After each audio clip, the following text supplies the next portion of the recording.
ख्रिस्तामधील प्रियांनो सलाम. विश्ववाणी परिवाराकडून आम्ही मार्गाकरिता प्रकाश कार्यक्रमात आपले सहर्ष स्वागत करीत आहोत.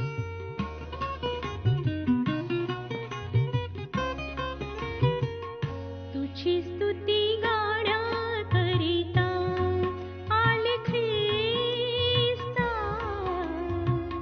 तुझी स्तुती गाण्याकरिता आले ख्रिस्ता, तुझी स्तुती गाण्याकरिता.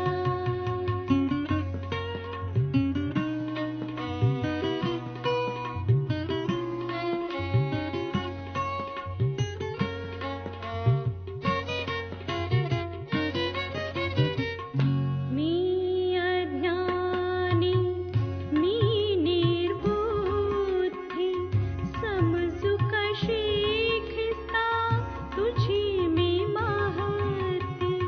मी अज्ञानी, मी निर्बुद्धी, समजू कशी ख्रिस्ता तुझी मी महती. कर दया दया धना, तुझी स्तुती गाण्याकरिता आले ख्रिस्ता, तुझी स्तुती गाण्याकरिता.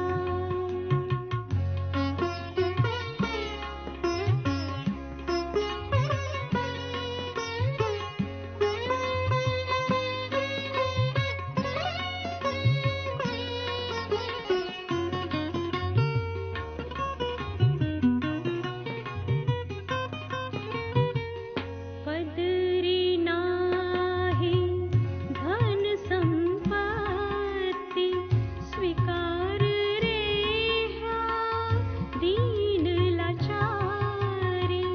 पदरी नाही धन संपत्ती, स्वीकार रे ह्या दीन लाचारी.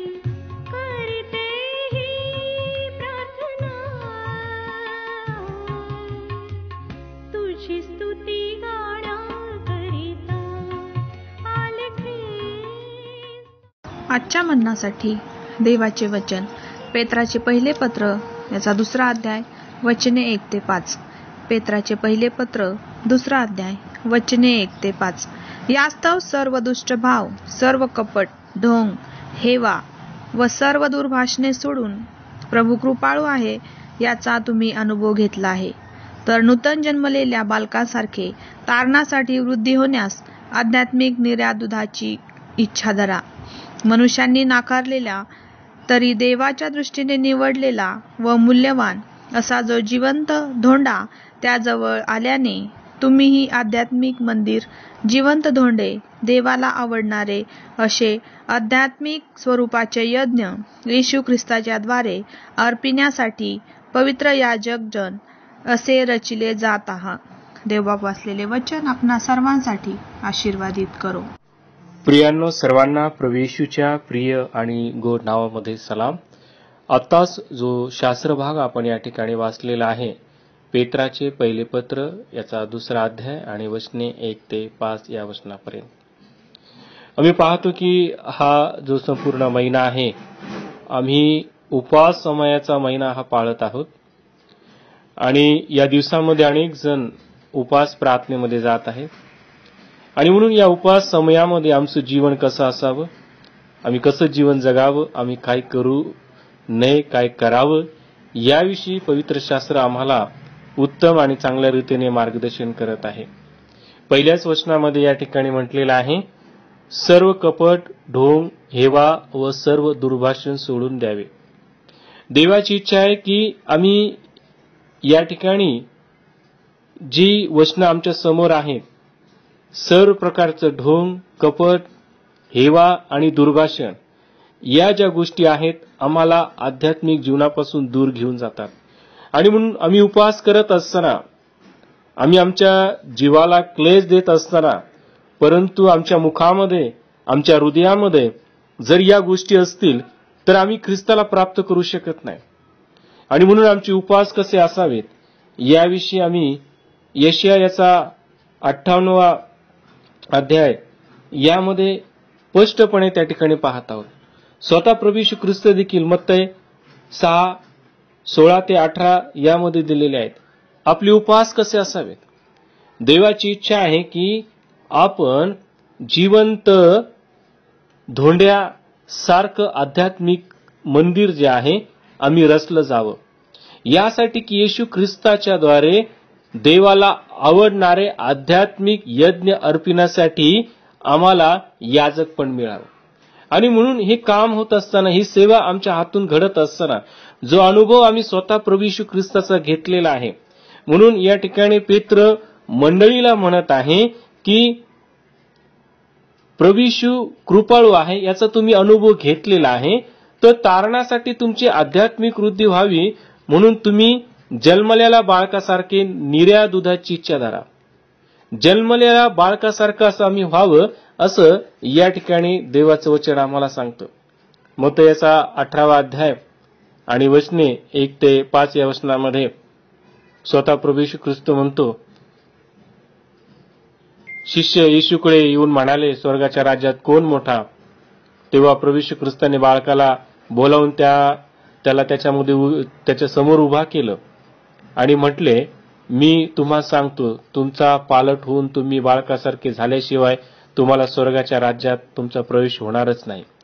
यास्तव जो कोणी स्वतःला या बाळकासारखे नम्र करतो तो स्वर्गाच्या राज्यात मोठा आहे. आणि म्हणून जर आम्ही त्याचा अनुभव घेतलेला आहे, त्याची रुची घेतलेली आहे, तर आम्ही बाळकासारखं निर्या दुधाची इच्छा धरावी. म्हणजे आम्ही लीन व्हावं, नम्र व्हावं, यासाठी की आम्ही आमचे आध्यात्मिक जीवन जे आहे ते सुधारावेत. आणि म्हणून या दिवसांमध्ये देव आपल्याला पुन्हा एकदा वचनाच्या द्वारे जाणीव करून देत आहे की आपण आपलं आध्यात्मिक जीवन या लेनच्या समयामध्ये कशा प्रकारे सुधारावं आणि आपण अधिक कशा प्रकारे प्रभूची जवळीकता साधून घ्यावी. आणि म्हणून जर कपट, ढोंग, दुर्भाषण, हेवा या गोष्टी जर आमच्या जीवनामध्ये असतील तर आम्ही ख्रिस्ताला प्राप्त करू शकत नाही. आणि म्हणून चला तर या सर्व गोष्टीचा त्याग करूया आणि खऱ्या अर्थाने एक चांगल्या उपवासामध्ये आम्ही जात असताना प्रभूला आम्ही प्राप्त करूया. निश्चित देवबाप आम्हाला त्याचा आशीर्वाद दिल्याशिवाय राहणार नाही. या आपण प्रार्थना करूया. प्रिय प्रभू, आम्ही तुझी स्तुती, तुझं गौरव करतो. तू चांगला आहे, तू आमचा उत्तम मेंढपाळ आहे, मेंढरांचा महान मेंढपाळ, राजांचा राजा, प्रभूंचा प्रभू तू आहेस. प्रभू, या दिवसांमध्ये आमचे आध्यात्मिक उपास देवबापा प्रत्येक पाप विरहित असावेत आणि वाईटाच्या प्रत्येक प्रकारापासून आम्ही दूर राहून आम्ही देवबापा केवळ तुला प्राप्त करावं, यासाठी आम्ही देवबापा तुझ्याजवळ प्रार्थना विनंती करतो. संपूर्ण दिवस, संपूर्ण वेळ, संपूर्ण महिना आम्ही तुझ्या स्वाधीन अधीन करतो आणि येशूच्या नावामध्ये ही लहानशी विनंती करतो म्हणून तो आहे. आमेन.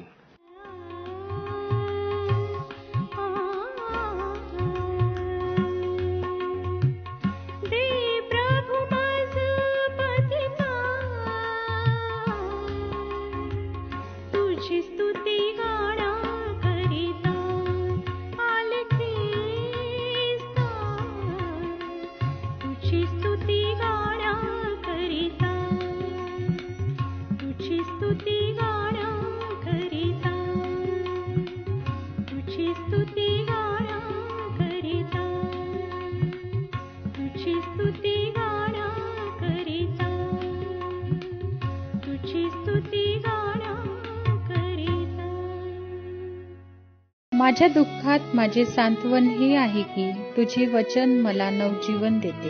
की आता आपण आपल्या प्रार्थना विनंत्या कोणत्याही वेळेस विश्ववाणी प्रार्थना केंद्राला टोल फ्री नंबरद्वारे कळवू शकता.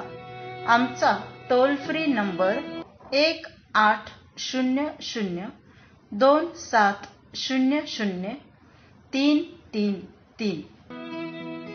आम्ही आपणासाठी या नंबरवर प्रार्थना करण्यास उपलब्ध आहोत.